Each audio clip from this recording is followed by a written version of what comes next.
Hey, what's going on YouTube? Today I'm going to show you how I removed my fuel filter on my C4 Corvette. Today this is a 1996 C4, last of its kind. It's 30 years old, everything's original on it. I got 62,000 miles on it, but it leaks oil from everywhere. But that's another job on another time, so I'm here strictly just to talk about what I did for the fuel filter. So bear with me, I'll provide as much light as I can. Everybody pushing out your videos on these C4s and how to maintain them and all that, I highly appreciate you all. Keep doing it. It's a great car, I love it, and I want to start driving it. So I started working on it. You're gonna see I have a project going on. Just waiting on parts to arrive, and so I'm just doing what I can, and I figured I'd put in the fuel filter in here, change it out, because it's all original. Everything's just taken apart, just sitting here, so excuse the mess. Just taking my time on here, and I just want to do this right. So what I did was I removed my fuel lines right here. Covered them up, sealed them to keep, any kind of dust or any contaminants getting into the fuel system. So that's what I did. Next thing you did know is, so I already have the vehicle on jacks and all that, because I got this project, like I said, I got this project going on and all. So, but since I already have it all taken apart, I already have my fuel lines disconnected. So I'm going to show you exactly like what I did to get to the fuel filter. It's been kind of a hassle. I mean, if you know what I'm talking about, you're going to know that like you got to have small hands, or it's pretty impossible to get up there, because for some reason, from what I've been told or whatever, is like the convertible, because it's being convertible, is different underneath. I don't buy it, but this is what I did. So fuel lines disconnected.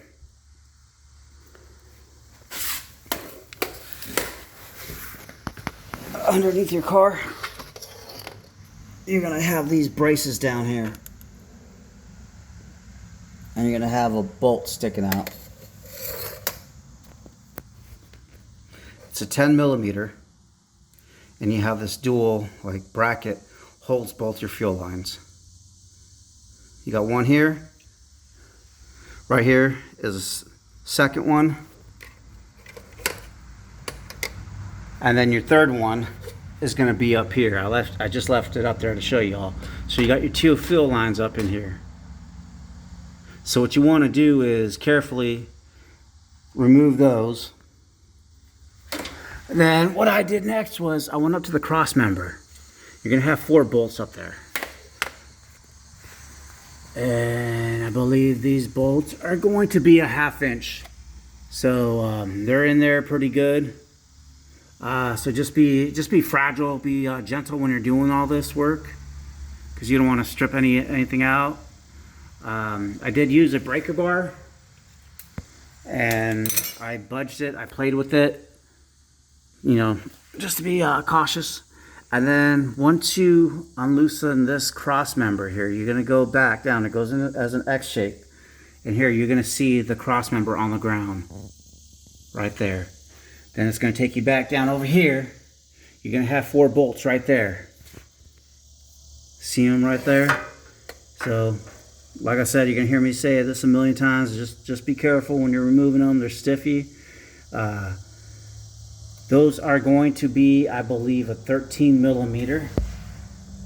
So I just found it weird how you went up from a 1/2 inch down to 13 millimeter. Once you remove those, you're going to remove 2 more. And those are right there. Same, 13 millimeter. Now I'm going to go around to the other side of the car. Give me a second.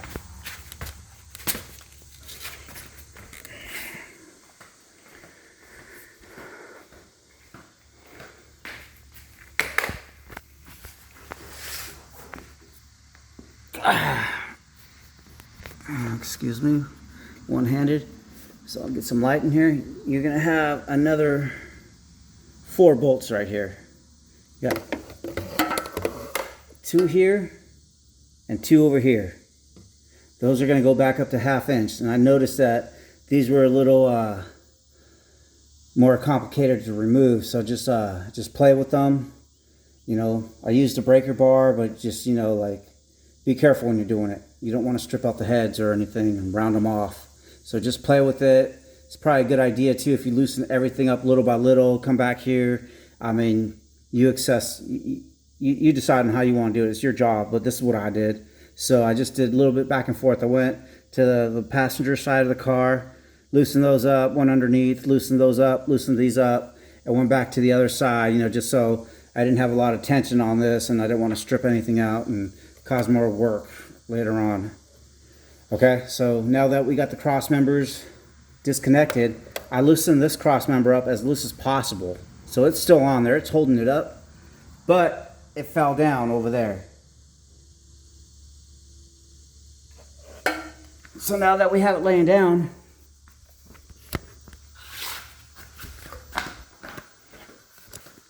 come back to the driver's side, and as you already see, I have a lot of components disconnected and everything here.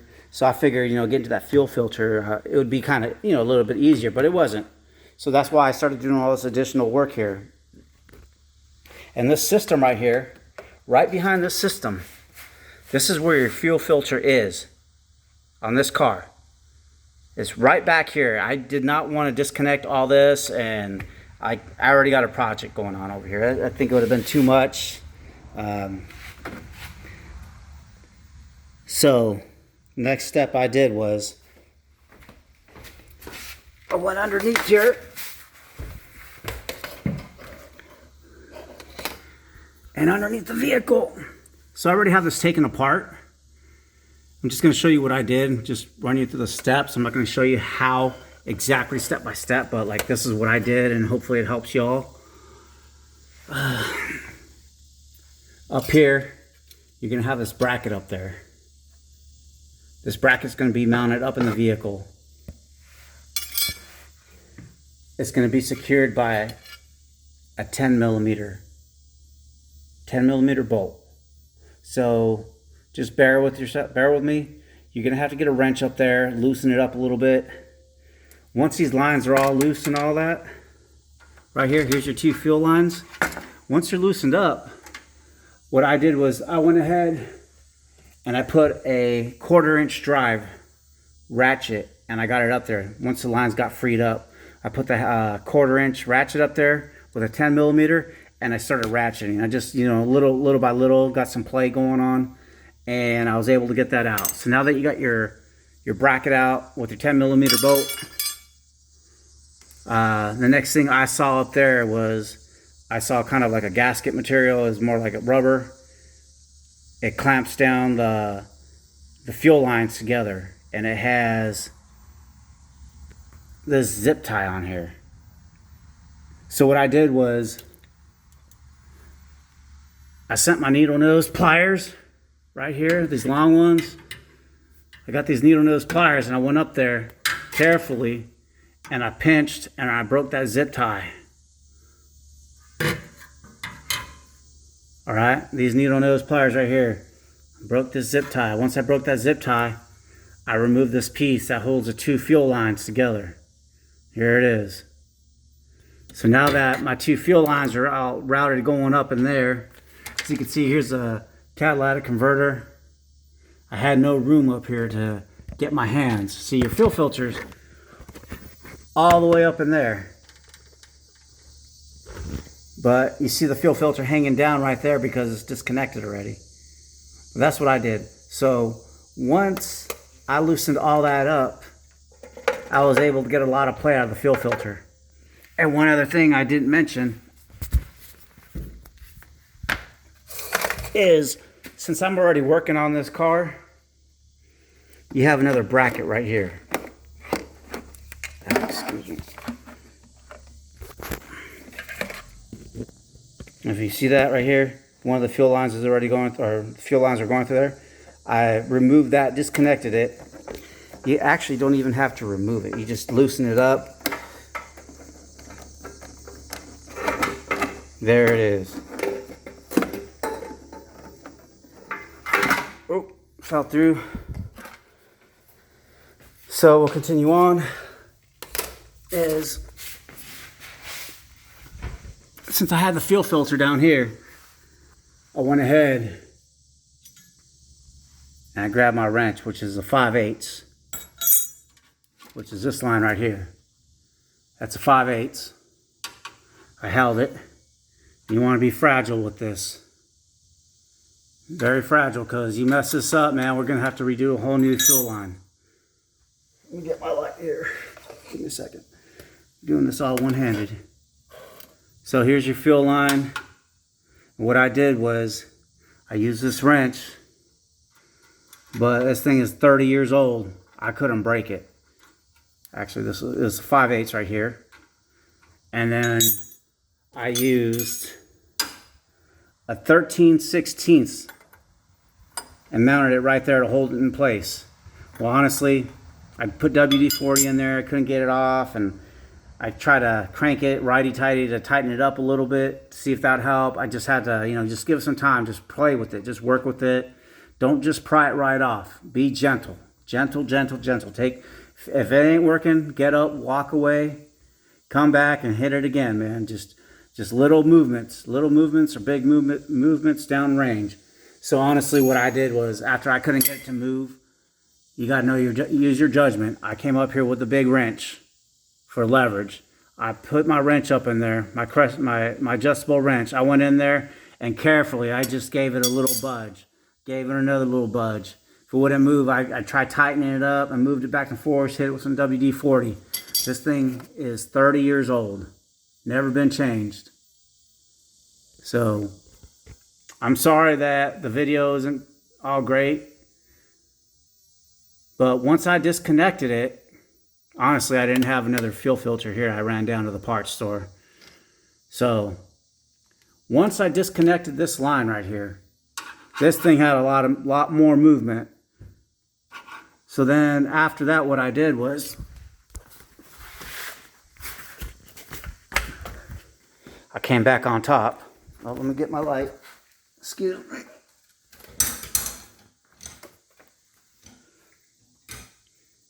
Since I already had loose, what you want to do, and this is going to look easy because I just put it back in place just for this video, but spark plug number was at 2, 4, spark plug number 6, since I'm doing the wires on these two, man, I'm giving this car a full tune up and everything. I went and pulled plug number 6 right here. I pull out 6. Since we're already disconnected from this bracket, this line, bring her up and just play with her. Be gentle. Since I got that plug already out, I'm trying to do this one-handed here, but it ain't helping. Well, pretty much once you're able to do that, you have this line free.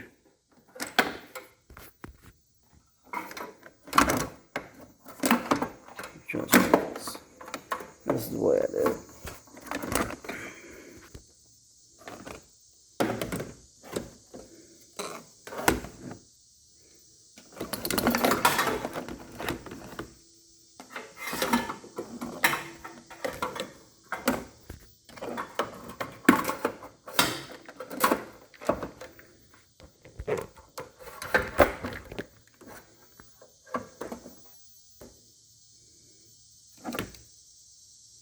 See your fuel filter down there. So what I'm going to do is, since I removed that spark plug wire, I'm going to just pull her right out.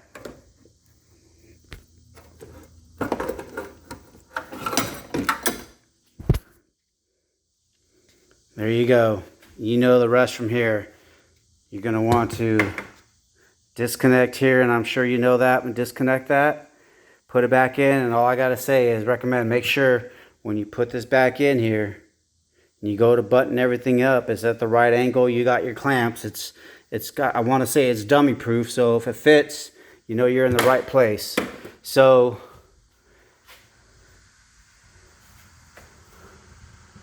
after conducting all my work and all that, and here, and I'm waiting for parts, I wanted to change out this fuel filter. This is the easiest way that I could think of removing it. Now, you could remove your tire here if you feel that like helps you get in there to angle things better, but I really didn't want to remove this system here. I'm ready to put in my new fuel filter. I'm going to retire this one right here. But if the video isn't clear enough and all that, I apologize about the light and everything. I'm doing this one-handed. But feel free to, leave a comment, and I'll give you my email or whatever, and reach out and we can share notes. I want to say thank you to everybody out there on the C4 network, man. Just getting a lot of tips and tricks, just to do this yourself. I got a lot of work going on, so pretty much once I get everything here installed, hopefully this car runs really good. It's only got 62,000 miles on it. It's always been pretty much garaged, but just because you garage a vehicle doesn't mean it's going to stay good forever. So I hope this video helps. Take care.